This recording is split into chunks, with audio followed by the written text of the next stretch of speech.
desanglar ilaqi tushuntirib berishga tirishima inshaalloh.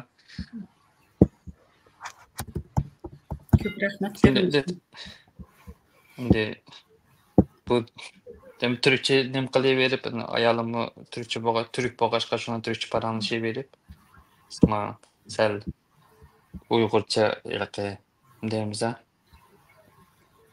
Ba'zi nimlar unutib qolibdimi, shunga sabab bo'ldi.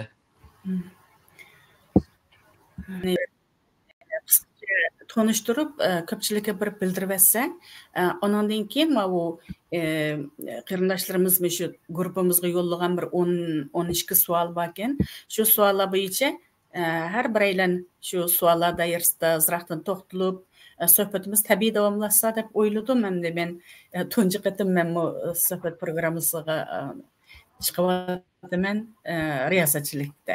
Nurg'un intervyu ziyoratlarni qabul qildim. Radio TV hamma mandaq suhbat programmaga riyosatchilik qilish uchun tunji qatim menga texniklik va boshqa taraflardan xeyli tajriba kerak bo'ladi.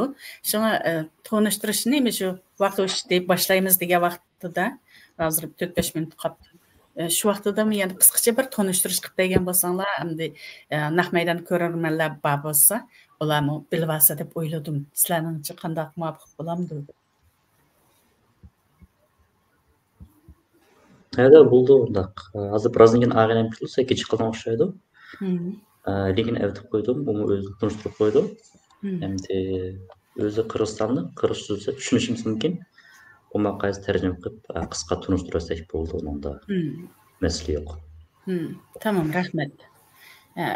Qatnashqchi har bir qarindoshimiz ashuna qisqacha o'zini bir kim bo'lgani, nima o'qigani hozirsiz deganga o'xshash to'ntib o'tsa, ko'pchilik bilib olsa yaxshi. Ondan keyin savollar doirasida javoblar tabiiy suhbat maqsad demoqchiman. Ko'p rahmat. Ma'qulada bo'ldi. Abdushukur efendim, qandaq canlıq yayınğa ulaş mümkünçilik boldu mu? Qandaq qılımız? 4 minut qaptı.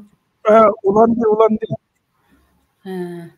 Ondaqda naq aşu 13 nima saat 3'te resmi başlayımız mı? Yani 3 minutdan keyin ondaqda? İşte qalaylı.